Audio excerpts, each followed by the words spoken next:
Hello my dear students, आज की class में हम लोग पढ़ने जा रहे हैं माय डियर इलेक्ट्रोस्टैटिक्स के अगेन काफ़ी इंपॉर्टेंट वीबीआई ऑब्जेक्टिव और सब्जेक्टिव क्वेश्चन माय डियर।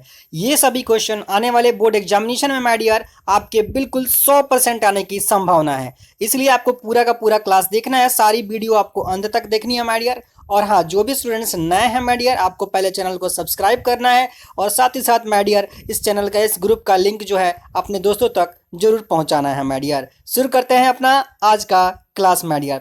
तो सबसे पहले हम लोग चल रहे हैं my dear section number A पे। देखेंगे इसमें ऑब्जेक्टिव भी है और सब्जेक्टिव भी है। तो सबसे पहले हम लोग ऑब्जेक्टिव वाले सेक्शन पे चलते हैं, सेक्शन नंबर ए पे, जो कि 1 नंबर का क्वेश्चन होने वाला है जिसमें ऑब्जेक्टिव है सारी की सारी। देखिए पहला क्वेश्चन आप सभी के सामने है। फर्स्ट नंबर क्वेश्चन देखिए क्या कहता है।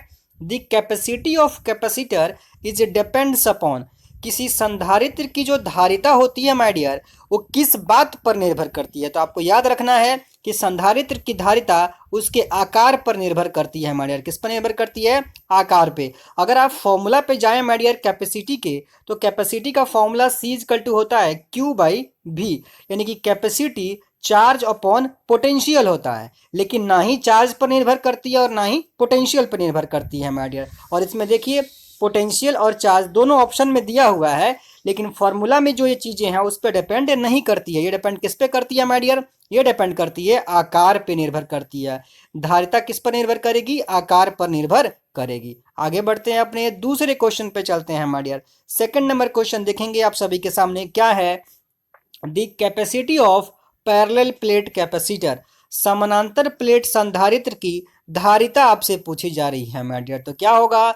A epsilon not by D होता है। पहला नंबर ये हमारा आंसर हो जाएगा, A epsilon not by D my dear. ठीक है, आगे बढ़ते हैं, क्वेश्चन नंबर थर्ड पे चलते हैं। थर्ड नंबर क्वेश्चन देखिए क्या कहता है। जब किसी समानांतर प्लेट संधारित्र के बीच पैरावैद्युतांक रखा जाता है तब उसकी धारिता क्या हो जाती है my dear? The dielectric. देखिए डाई इलेक्ट्रिक को हम रख रहे हैं, प्लेस कर रहे हैं किसके बीच में? प्लेटों के बीच में। कैसा प्लेट है? पैरेलल प्लेट है my dear, parallel plate capacitor है।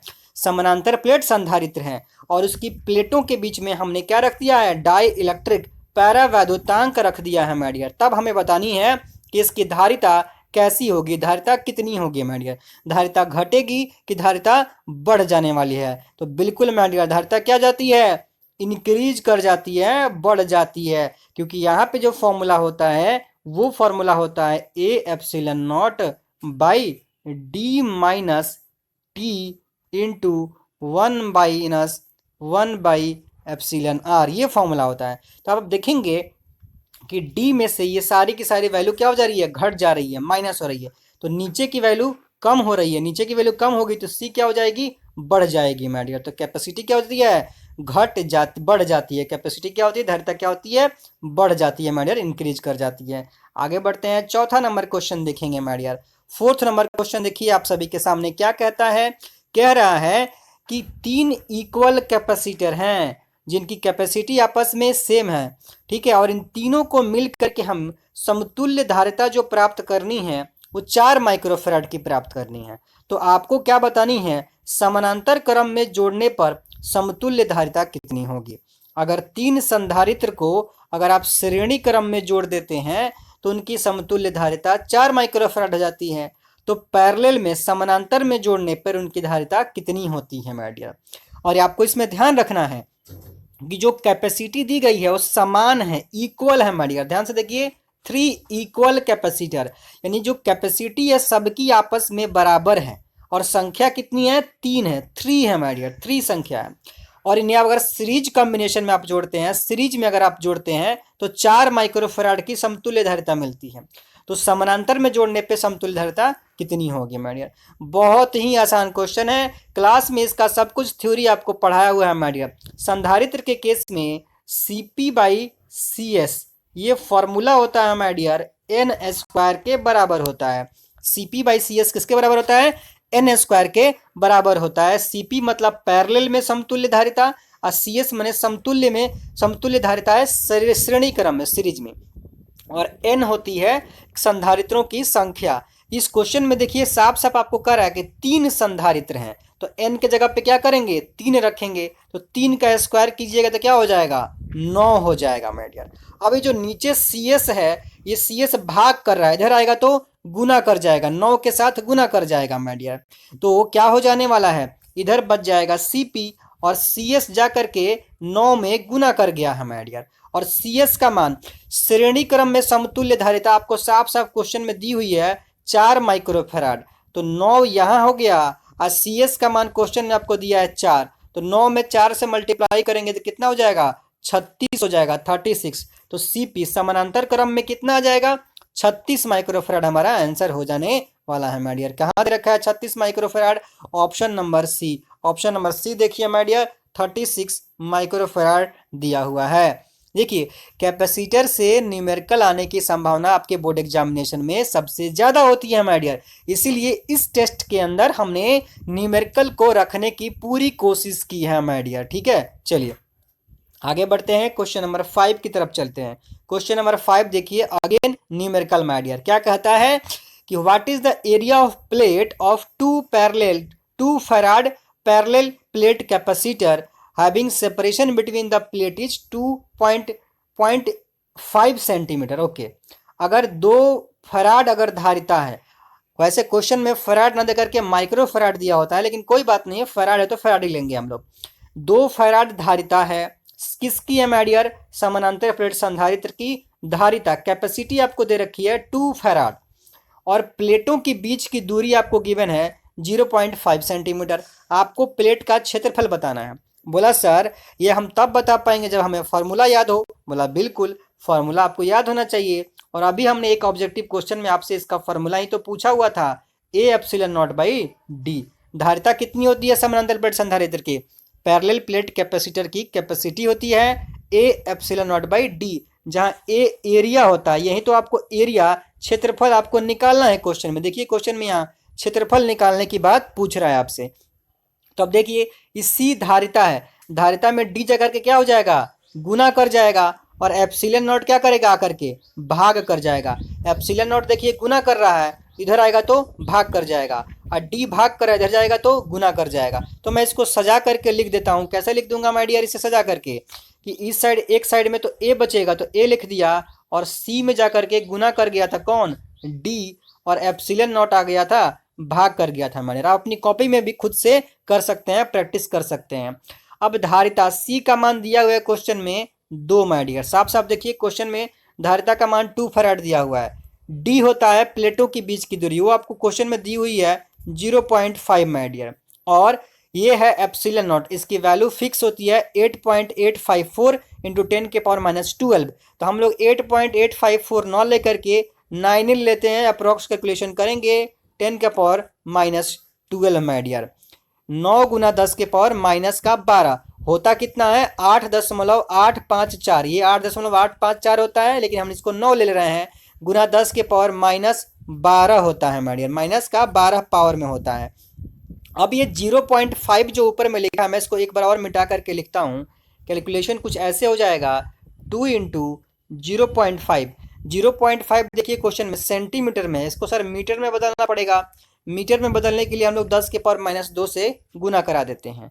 और नीचे में डी था, डी का मान हमने बल्कि एप्सिलॉन नॉट था, एप्सिलॉन नॉट का मान कितना हो गया, 9 गुना 10 के पावर -12। ये देखिए हो गया, हो तो गया बस।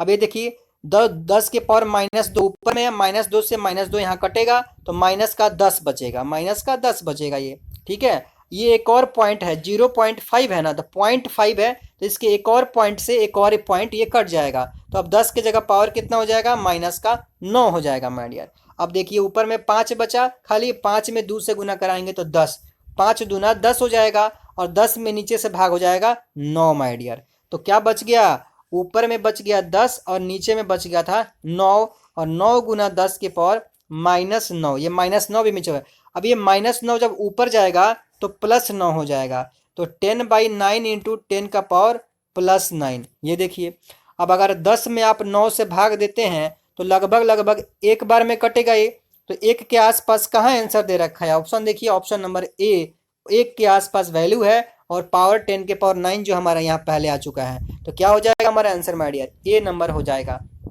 आप इस क्वेश्चन को अपनी कॉपी में करने की कोशिश कीजिएगा। मैंने यहाँ पे, चूंकि ये क्या है, आर्टिफिशियल है एक तरह से, जो मार्कर पेन चल रहा है इस पे, तो आप अपनी कॉपी में जरूर इस क्वेश्चन को करने की कोशिश कीजिएगा। तरीका मैंने सॉल्यूशन पूरा बता दिया है।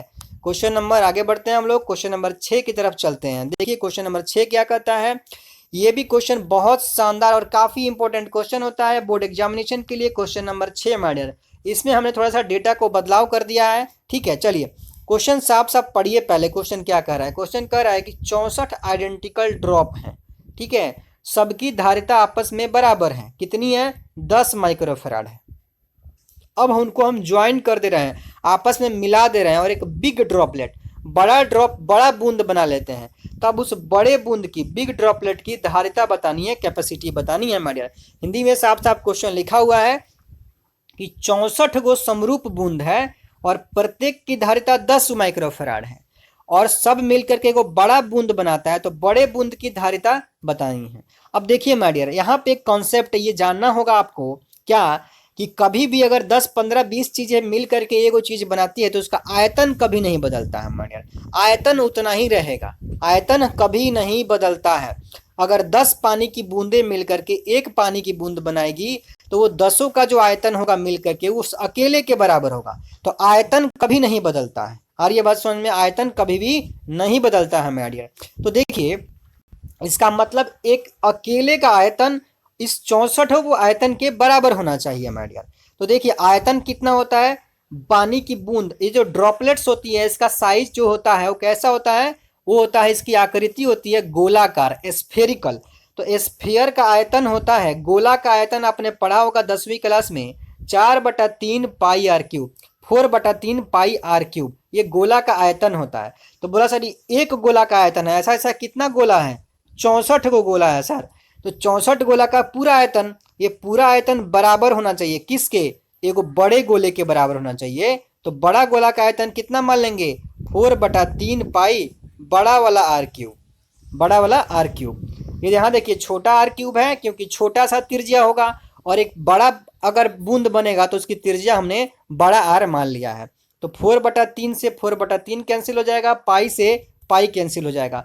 हमने आयतन को जस्ट बराबर कर देना है, क्यों, क्योंकि आयतन बराबर होता है माय डियर। अगर 10 बूंदें मिलकर के एक बूंद बनाएगी तो आयतन उतना ही होता है। तो 4/3 पाई से 4/3 पाई कैंसिल हो जाएगा माय डियर। तो बोला सर क्या बचेगा, यहाँ पे छोटा वाला आर क्यूब गुना 64 और यहाँ बड़ा वाला आर क्यूब बचेगा। इसको अलग करके लिख देते हैं। बोला सर क्या बच गया यहाँ पे, यहाँ बच गया था छोटा वाला आर क्यूब गुना 64 64, और इस साइड में बच गया था बड़ा वाला आर क्यूब। अब क्या माय डियर, इस 64 को हम 4 का पावर 3 लिख सकते हैं। 4 का पावर 3, अगर 4 का पावर 3 लिखिएगा तो 4 चौका 16 चौका 64 हो जाएगा। तो 4 का पावर 3 गुना आर का क्यूब इक्वल टू में बड़ा वाला आर क्यूब। अब इसके क्यूब से इन दोनों का क्यूब कट जाएगा माय डियर। तो बड़ा वाला आर बराबर क्या मिल जाएगा, 4r हो जाएगा। क्या हो जाएगा, बड़ा वाला आर इक्वल टू क्या हो जाएगा माय डियर, 4 इंटू आर। इस क्वेश्चन को भी आप अपनी कॉपी में करने की कोशिश कीजिएगा, मैं पूरे तरीके से आपको सामने सोल्व कर रहा हूँ। ये देखिए बड़ा वाला आर बराबर क्या मिल गया, छोटे आर का 4 गुना। बड़ा वाला आर कितना क्या है, छोटा आर का 4 गुना है माय डियर। और आर मतलब होता है त्रिज्या, त्रिज्या। अब त्रिज्या रेडियस जितना बड़ा होगा माय डियर, उसका आकृति भी, आकार भी उतना ही बड़ा होगा। त्रिज्या जितना बड़ा होगा आकार उतना ही बड़ा होगा माय डियर। और आप सभी को अभी पहला नंबर ऑब्जेक्टिव क्वेश्चन वही था कि धारिता किस पर निर्भर करती है, धारिता आकार पर निर्भर करती है माय डियर। तो आकार का मतलब त्रिज्या हो गया एक तरह से समझिए। तो यहाँ देखिए बड़ा वाला का त्रिज्या कितना है, छोटे वाले का 4 गुना है। यानी 4 गुना त्रिज्या का मतलब है कि 4 गुना आकार का हो जाना माय डियर। आकार कै गुना हो जाएगा, 4 गुना। और अगर आकार 4 गुना होगा तो धारिता तो आकार पर निर्भर करती थी, तो धारिता भी क्या हो जाएगी, कैपेसिटी भी क्या हो जाएगी, 4 गुना हो जाएगी माय डियर। क्या हो जाएगी, कैपेसिटी भी 4 टाइम्स हो जाएगा। तो आप देख लीजिए पहले की कैपेसिटी कितनी थी, 10, तो 10 का 4 गुना कितना हो जाएगा, 10 चौका 40। कहाँ ऑप्शन दे रखा है, ऑप्शन नंबर सी देखिए my dear, C number option 40 microfarad. तो क्वेश्चन नंबर 6 का आंसर हो जाएगा सी माय डियर, 40 माइक्रोफैराड हमारा आंसर हो जाएगा माय डियर। ठीक है, इस क्वेश्चन को भी आप अपनी कॉपी में दोबारा बनाएंगे माय डियर। आगे बढ़ते हैं, क्वेश्चन नंबर 7 पे चलते हैं।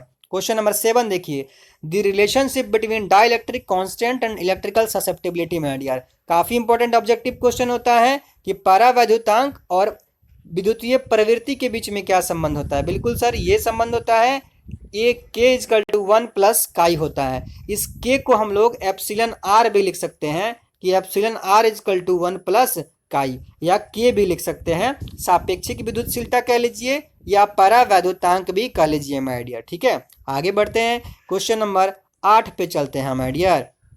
क्वेश्चन नंबर 8 देखिए आप सभी के लिए क्या है। क्वेश्चन नंबर 8 कहता है कि 3 माइक्रोफैराड का समतुल्य धारिता हमें प्राप्त करना है। ध्यान से क्वेश्चन सुनिए, बहुत शानदार क्वेश्चन है माय डियर। हमें 3 माइक्रोफैराड का समतुल्य धारिता चाहिए, और इसे चाहिए किसको लेकर के 2 माइक्रोफैराड का कैपेसिटर इस्तेमाल करना है। तो हमसे पूछ रहा है कि कम से कम कितने कैपेसिटर की जरूरत पड़ने वाली है कि हम 3 माइक्रोफैराड को प्राप्त कर लेंगे माय डियर। इंग्लिश में देखिए साफ साफ क्वेश्चन पढ़ सकते हैं, the minimum number of capacitor my dear, the minimum number of capacitor required of equal capacity of 2 microfarad to obtain equivalent capacity of 3 microfarad। हमें equivalent capacity कितना चाहिए, 3 माइक्रोफैराड चाहिए, लेकिन किसका यूज करते हुए, 2 माइक्रोफैराड का इस्तेमाल करते हुए। तो 2 माइक्रोफैराड की कितनी कैपेसिटर हम लगाएं कि कैपेसिटी 3 माइक्रोफैराड हो जाए।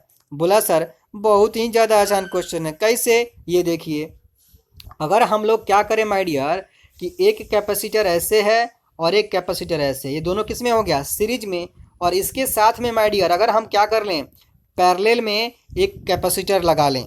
एक क्या कर लें माय डियर, पैरेलल में एक कैपेसिटर इनके साथ में हम जोड़ देते हैं, पैरेलल में जोड़ लेते हैं। अगर पैरेलल में जोड़ लेंगे, सपोज कीजिए एक ऐसे है एक ऐसे है, 2 सीरीज में हो गए, तो ये भी 2 है ये भी 2 है। क्वेश्चन में साफ साफ कर रहा है 2 माइक्रोफैराड का लेना है। तो अगर सीरीज है और सीरीज में दोनों की कैपेसिटी आपस में बराबर है, तो इन दोनों का इक्विवेलेंट कितना हो जाएगा, 2/2। कितना हो जाएगा, 1 हो जाएगा। अब बहुत बच्चा सोच रहा है सर ये कहाँ से 2/2 आप ला दिए। माय डियर अभी एक ऑब्जेक्टिव क्वेश्चन करवाया था आपको, जिसमें सीरीज कॉम्बिनेशन में CS इजकल टू होता है C/N, ये फॉर्मूला होता है। अब कैपेसिटी दे रखी है 2, N मतलब संख्या कैपेसिटर की, कितनी संख्या है, 2 ही है, तो 2/2 कितना हो जाएगा, 1 हो जाएगा। तो 1 माइक्रोफैराड तो हम प्राप्त कर लिए, किसकी सहायता से, 2 कैपेसिटर की सहायता से। अब मान लीजिए कि अगर हम क्या करें, 2 कैपेसिटर तो आ गया, 2 कैपेसिटर को अब हम लोग क्या कर दिए, अब हमने क्या कर दिया, पैरेलल में जोड़ देना है। आप किस में जोड़ देना है, पैरेलल में। कुछ ऐसे अगर हमारा फोटो होता है माय डियर, ऐसे देखिए ध्यान से, ऐसे ऐसे अगर हमारा फोटो हो जाए, तो ये 2, ये भी 2 और ये भी 2, तो ऊपर वाला दोनों सीरीज में है, तो सीरीज में होने की वजह से इन्होंने 1 मान दिया, और नीचे वाला 1 और 2 पैरेलल में हो जाएंगे, तो पैरेलल में हम लोग जोड़ देते हैं, तो 2 1 कितना हो जाएगा, 3, और हमें 3 ही तो चाहिए था, 3 माइक्रोफैराड ही तो चाहिए था हमारे यहाँ। तो फोटो कुछ ऐसे बनेगा आपका इस पूरे सर्किट का। तो कितना कैपेसिटर, अगर 3 माइक्रोफैराड हमें लाना है तो हमें कैपेसिटर की संख्या कितनी चाहिए, बोला सर 3 कैपेसिटर चाहिए, 2 आपस में सीरीज में जुड़े होंगे और 1 पैरेलल में जुड़ा होगा, तब हम लोग प्राप्त कर लेंगे कितना माय डियर, 3 माइक्रोफैराड। 3 माइक्रोफैराड प्राप्त करने के लिए 3 कैपेसिटर की सहायता लेनी पड़ रही है, 2 आपस में सीरीज में रहेंगे और 1 पैरेलल में रहेगा माय डियर। तो आंसर क्या हो जाएगा, सी नंबर 8 का आंसर क्या हो जाएगा, सी। 3 कैपेसिटर की संख्या होगी तभी हम लोग 3 माइक्रोफैराड प्राप्त कर सकते हैं माय डियर। आगे बढ़ते हैं, क्वेश्चन नंबर 9 देखिए। क्वेश्चन नंबर 9 में कह रहा है कि नॉन पोलर डाइलेक्ट्रिक कौन है, अध्रुवीय परावैद्युतांक कौन है माय डियर। काफी इंपॉर्टेंट क्वेश्चन होता है, बोर्ड एग्जामिनेशन के व्यू से देखा जाए तो बहुत ही ज्यादा इंपॉर्टेंट क्वेश्चन है। आंसर क्या होता है, CO2, कार्बन डाइऑक्साइड। CO2 क्या होता है, नॉन पोलर होता है, बाकी ये सब क्या होते हैं, पोलर डाइलेक्ट्रिक होते हैं। तो हमारा आंसर क्या हो जाएगा, CO2 नॉन पोलर होता है। ठीक है, आगे बढ़ते हैं माय डियर। 9 नंबर क्वेश्चन हो गया। 10वीं number question my dear, objective वाले सेक्शन का आखिरी क्वेश्चन आपके सामने आ गया है, देखेंगे क्या कहता है। आखिरी क्वेश्चन कहता है कि 20 माइक्रोफैराड की capacitor is connected with 200 volt source, then the energy stored in the capacitor my dear. बहुत बढ़िया क्वेश्चन, बहुत ही आसान question my dear. Energy stored पूछ रहा है, तो आपको एनर्जी स्टोर्ड का फॉर्मूला पढ़ा दिया है माय डियर, सब कुछ आपको थ्योरी वाली क्लास में पढ़ाया हुआ है। हाफ CV² होता है, क्या होता है, हाफ CV²। तो 1/2 सी कैपेसिटी आपको देखिए 20 माइक्रोफैराड क्वेश्चन में दे रखी है। माइक्रो का मतलब होता है कि 10⁻⁶ आप जरूर लगाइए। तो 1/2 फार्मूले का हो गया माय डियर, 1/2 आपके फॉर्मूले का हो गया। और सी कैपेसिटी आपको दे रखी है 20 माइक्रोफैराड, तो 20 लिख दिया और माइक्रो का मतलब 10⁻⁶। अब भी स्क्वायर वोल्टेज कितना दे रखा है, साफ साफ 200 वोल्ट। यहाँ देखिए 200 वोल्ट आपको दिया हुआ है, तो 200 वोल्ट का स्क्वायर करना है हमको। तो इसमें हम फिर से मल्टीप्लाई करेंगे 200 का स्क्वायर माय डियर, 200 का स्क्वायर कर देंगे। बस इसको आपको सोल्व कर लेना है। जैसे आप इसको सोल्व कीजिएगा माय डियर, आपको मिल जाएगा 0.4 जूल माय डियर। क्या मिल जाएगा, 0.4 जूल। बस फॉर्मूला है, फॉर्मूला में वैल्यू उठा के रखिए, सी का मान रखिए और भी का मान रखिए किसमें, हाफ सी बी स्क्वायर में। हाफ सी बी स्क्वायर में सी का मान 20 माइक्रोफैराड और भी के जगह वोल्टेज की जगह पोटेंशियल की जगह 200 वोल्ट का स्क्वायर आपको रखना है, 200 गुना 200 रखना है। और जब 20 माइक्रोफैराड लिखिएगा तो माइक्रो को 10⁻�6 लिखना कभी मत भूलिएगा माय डियर, अदरवाइज क्वेश्चन नहीं बन पाएगा। बहुत ही आसान क्वेश्चन था। तो इस तरह से ऑब्जेक्टिव सेक्शन आपका होता है समाप्त। अब बारी है किसकी, अब आ रही है माय डियर थोड़े से 2 मार्क्स क्वेश्चन की माय डियर। अब सब्जेक्टिव की बात करते हैं, सब्जेक्टिव में कैसे क्वेश्चन आपके लिए आ सकते हैं कैपेसिटर वाले सेक्शन से माय डियर। मैंने बोला कि यहां से 2 नंबर का क्वेश्चन आएगा तो इस टाइप के क्वेश्चन ही आएंगे माय डियर। जो बता रहा हूं आने वाले बोर्ड एग्जामिनेशन में बिल्कुल यही सब क्वेश्चन आपको देखने को मिलेगा माय डियर।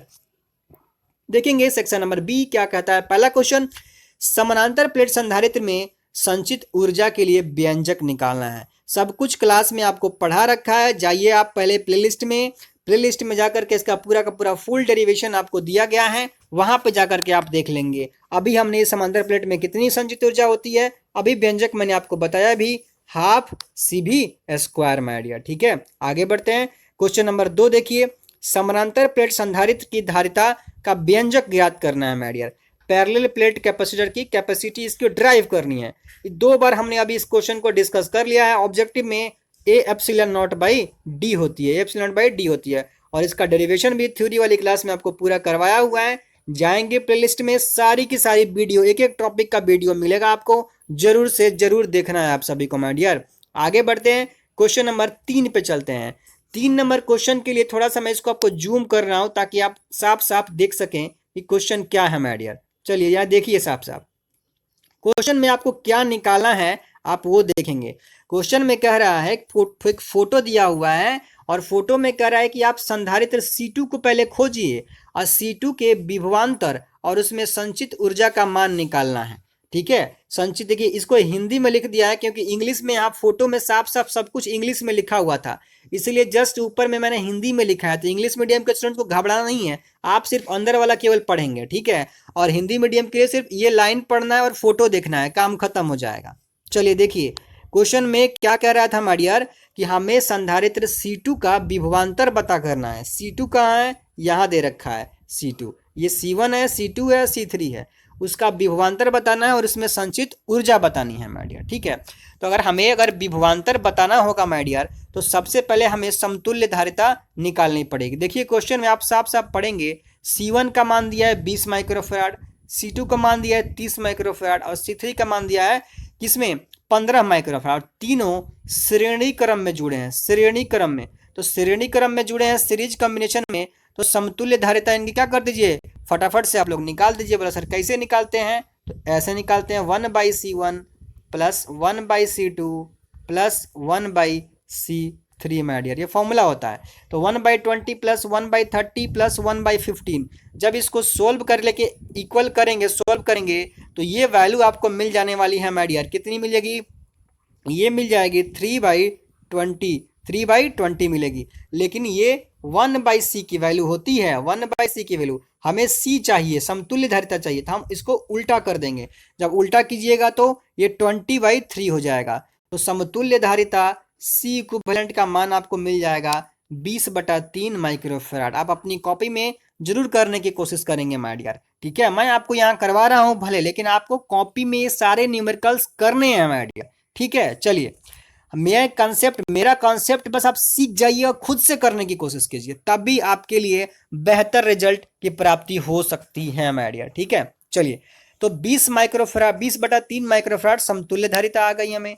और हमें टोटल पोटेंशियल देखिए, साफ साफ क्वेश्चन में कह रहा है कि ए इज 90 वोल्ट, ए का 90 वोल्ट है, ए पे 90 वोल्ट पोटेंशियल है। और बी देखिए ग्राउंड कर दिया गया, अर्थिंग कर दिया गया, मतलब ये 0 वोल्ट हो गया और ए 90 वोल्ट हो गया। तो विभवांतर कितना हो गया, 90 में से 0 घटाएंगे तो 90 ही हो जाएगा। तो पोटेंशियल आपको साफ साफ दिया हुआ है क्वेश्चन में, पोटेंशियल दे दिया है 90, सी आप निकाल लिए कितना, 20/3 माइक्रोफराड। तो आप करना क्या है, चार्ज ही तो निकालना है। तो आप चार्ज क्या करेंगे, फटाफट से चार्ज निकाल लीजिए। चार्ज कितना होगा सर, Q = C × B होता है, फॉर्मूला हम पता है। C की वैल्यू अभी हमने निकाला सर 20/3 और पोटेंशियल साफ साफ दिया है 90 माइडियर। तो 3 से 90 कट जाएगा 30 बार में, और 30 में 20 से गुना करेंगे तो कितना हो जाएगा, 600 माइक्रोकूलम। 600 माइक्रोकूलम क्या हो जाएगा, चार्ज की वैल्यू मिल जाएगी। अब अगर चार्ज आपको मिल गया एक बार 600 माइक्रोकूलम, तो आपसे क्या कर रहा है, आपसे C2 का विभवांतर ही तो पूछ रहा था। तो C2 का विभवांतर अगर पूछ रहा है तो यहाँ का विभवांतर हम बता देंगे। बोला सर कैसे, क्योंकि यहाँ का V = क्या हो जाएगा, Q/C, V = Q/C। और चार्ज तो हम निकाल ही चुके हैं, कितना, 600, ठीक है। और C कैपेसिटी कितनी है C2 की, बोला C2 की कैपेसिटी 30 है सर, तो 30, तो ये कट गया, 3 से कट गया 60, कितना बार में, 20 बार में माइडियर 20। तो कितना आ जाएगा माइडियर पोटेंशियल, 20 वोल्ट आ जाएगा। यानी कि आपका C2 के पास पोटेंशियल हो जाएगा 20 वोल्ट माइडियर, 20 वोल्ट। अब एक बार पोटेंशियल हमने निकाल लिया तो बचा सर क्या, ऊर्जा ही तो बतानी है। तो ऊर्जा का फॉर्मूला अभी तो 2 बार 3 बार आपको पढ़ा चुका, हाफ CV² माइडियर, कितनी, हाफ CV²। तो C का मान आपको पता ही है 30 माइक्रोफराड, और भी पोटेंशियल का मान आपको पता चल ही गया 20 माइडियर। कैपेसिटी दिया है C2 का 30 और पोटेंशियल पता चल गया 20 वोल्ट। यहाँ वैल्यू रखिएगा और आंसर कैलकुलेट कर लेंगे माइडियर। आंसर इसका यहाँ से आप कैलकुलेट वैल्यू पर वैल्यू पर पुट करना है और आंसर आपको मिल जाएगा। आगे बढ़ते हैं, क्वेश्चन नंबर 4 पे चलते हैं। अगेन क्वेश्चन नंबर 4 आप सभी के लिए फिर से एक न्यूमेरिकल प्रॉब्लम माइडियर। मैं बार बार बोल रहा हूँ, कैपेसिटर से न्यूमेरिकल आने की संभावनाएं बहुत बहुत ज़्यादा होती हैं, इसलिए मेरी कोशिश है कि न्यूमेरिकल आपको जरूर से जरूर कराया जाए माइडियर। हालांकि क्लासेस में अलग से कैपेसिटर पे बेस्ड न्यूमेरिकल मैंने कराया हुआ है, एनसीईआरटी बुक में जो प्रॉब्लम्स है कैपेसिटर पे बेस्ड वो भी सब कुछ कराया हुआ है, और ये सारे अलग से भी क्वेश्चन आप सभी के लिए करवा रहा हूँ माइडियर, ठीक है। अब देखेंगे ये चौथा नंबर क्वेश्चन क्या कर रहा है माइडियर, 4th नंबर क्वेश्चन। अच्छा, इसको थोड़ा सा नीचे कर लेते हैं। हाँ, अब चलिए, कह रहा है कि समतुल्य धारिता बताइए और C2 पर आप आवेश का मान बताना है। तो समतुल्य धारिता कह रहा है माइडियर, और साफ साफ क्वेश्चन में देखिए क्या कह रहा है, a network of 4 capacitors each of capacitance 15 microfarad. 4 capacitor है C1 C2 C3 4, सबकी धारिता देखिए, ईच ऑफ कैपेसिटर सबकी धारिता कितनी है, 15 माइक्रोफराड है, ठीक है। तो आपसे समतुल्य धारिता पूछ रहा है, बोला सर फटाफट से बता देंगे क्यों। ये देखिए C1 C2 C3 ये तीनों एक ही लाइन पे कनेक्टेड हैं, तो तीनों हो जाएंगे सीरीज में। और C4 अलग है तो C4 के साथ हो जाएगा पैरेलल कॉम्बिनेशन, समानांतर कॉम्बिनेशन माइडियर। ये C1 C2 देखिए, इस बैटरी से जो चार्ज निकलेगा इस पॉइंट पे जब पहुंचेगा तो जो चार्ज, कुछ चार्ज इधर जाएगा कुछ चार्ज इधर जाएगा, जो चार्ज ऊपर जाएगा वहीं चार्ज घूमता हुआ यहाँ आएगा, और C4 में अलग चार्ज जा रहा होगा। तो C1 C2 C3 ये ऊपर वाला तीनों सीरीज कॉम्बिनेशन हो जाएगा, क्योंकि तीनों में सेम चार्ज फ्लो हो रहा होगा, और C4 में अलग चार्ज फ्लो हो रहा है तो ये पैरेलल में हो जाएगा। तो C1 C2 C3 ये तीनों सीरीज में है, तो इन तीनों का समतुल्य पहले निकाल लीजिए। बोला सर समतुल्य कैसे निकालेंगे, इक्विवेलेंट कैसे निकालेंगे, बोला सर C/N निकाल लेंगे। C की वैल्यू कितनी है, 15, N कितना है, 1 2 3, तो 3 से भाग दे दीजिए, तो 15 / 3 कितना हो जाएगा, 5 माइक्रोफराड आपका हो जाएगा। 5 माइक्रोफराड समतुल्य धारिता हो गई किसकी, C1 C2 C3 की माइडियर, ठीक है। अब इस फोटो को आप चाहें तो दोबारा ऐसे रिकंस्ट्रक्ट कर सकते हैं, कैसे माइडियर, कुछ ऐसे कुछ ऐसे, और नीचे में ये 100 वोल्ट जो लगा हुआ है 100 वोल्ट आप लगा सकते हैं, ठीक है। ऊपर वाला तीनों हटा करके एक कैपेसिटर लगा दिया, एक कैपेसिटर जिसकी कैपेसिटी कितनी हो गई, 5, और ये बी नीचे वाले C4 की कैपेसिटी अभी भी 15 बनी हुई है। अब देखिए ये दोनों आपस में पैरेलल में है, तो समानांतर में कैसे निकालते हैं, बोला सर जोड़ देते हैं, ऐड कर देते हैं। तो 15 में 5 जोड़ेंगे तो क्या हो जाएगा माय डियर? 20 microfarad, 20 microfarad.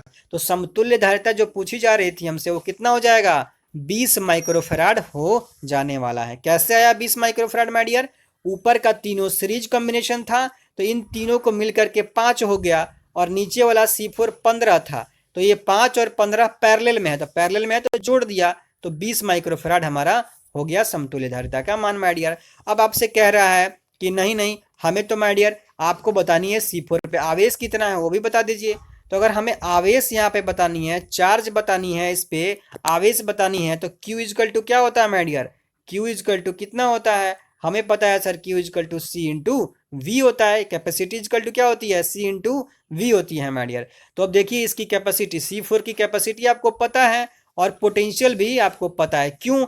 ये देखिए ये 100 वोल्ट के साथ में ये C4 क्या है? समानांतर में है। अभी मैंने बताया पैरेलल में है, और पैरेलल में वोल्टेज सेम रहता है। पैरेलल में क्या होता है माय डियर? Voltage same. तो अगर यहाँ 100 वोल्ट है तो C4 में भी 100 वोल्ट होगा, C4 में भी 100 वोल्ट होगा। क्यों? पैरेलल में है माय डियर। तो चार्ज निकालनी थी तो charge Q equal to C भी होता है। तो C की वैल्यू आपको, C4 की वैल्यू कितनी दी हुई है? C4 से सब की वैल्यू तो आपको 15 माइक्रोफेराड ही है, तो 15 माइक्रोफेराड है तो माइक्रोफेराड लगा लीजिए। नहीं लगाना है तो माइक्रोकुलम में आंसर आने देंगे, कोई दिक्कत नहीं है। तो आप केवल 15 ही कर लीजिए। आप फॉर्मूला लगाएंगे Q इजकल टू C भी, तो C की जगह सिर्फ 15 पुट कीजिए, और पोटेंशियल आपका 100 है, तो कितना हो जाएगा? 1500 माइक्रोकुलम इतना चार्ज होने वाला है किसमें माय डियर? C4 में माय डियर। चलिए आगे बढ़ते हैं, क्वेश्चन नंबर 5 पे चलते हैं। क्वेश्चन नंबर 5 कहता है माय डियर क्या? Define dielectric polarisation my dear. Define dielectric polarisation, write difference between polar and non polar dielectric my dear. Non polar and polar dielectric के बीच में हमें डिफरेंस बतानी है। परावैद्युत ध्रुवण को परिभाषित करना है, और ध्रुवीय और अध्रुवीय परावैद्युत के बीच में क्या अंतर होता है ये सब आपको बताना है। ये क्वेश्चन भी सब कुछ थ्योरी वाली क्लास में आपको पढ़ा रखा है, प्लेलिस्ट में वीडियो आपको मिल जाएगा, जाइए वहां पे जरूर से जरूर देखेंगे माय डियर। ये सारी की सारी वीडियो जरूर देखेंगे। और सबसे आखिरी बात, हमेशा खुश रहिए माय डियर, क्योंकि खुशी जब होगी तभी आप अच्छे से पढ़ाई कर पाएंगे। मिलते हैं हम लोग अगले क्लास में।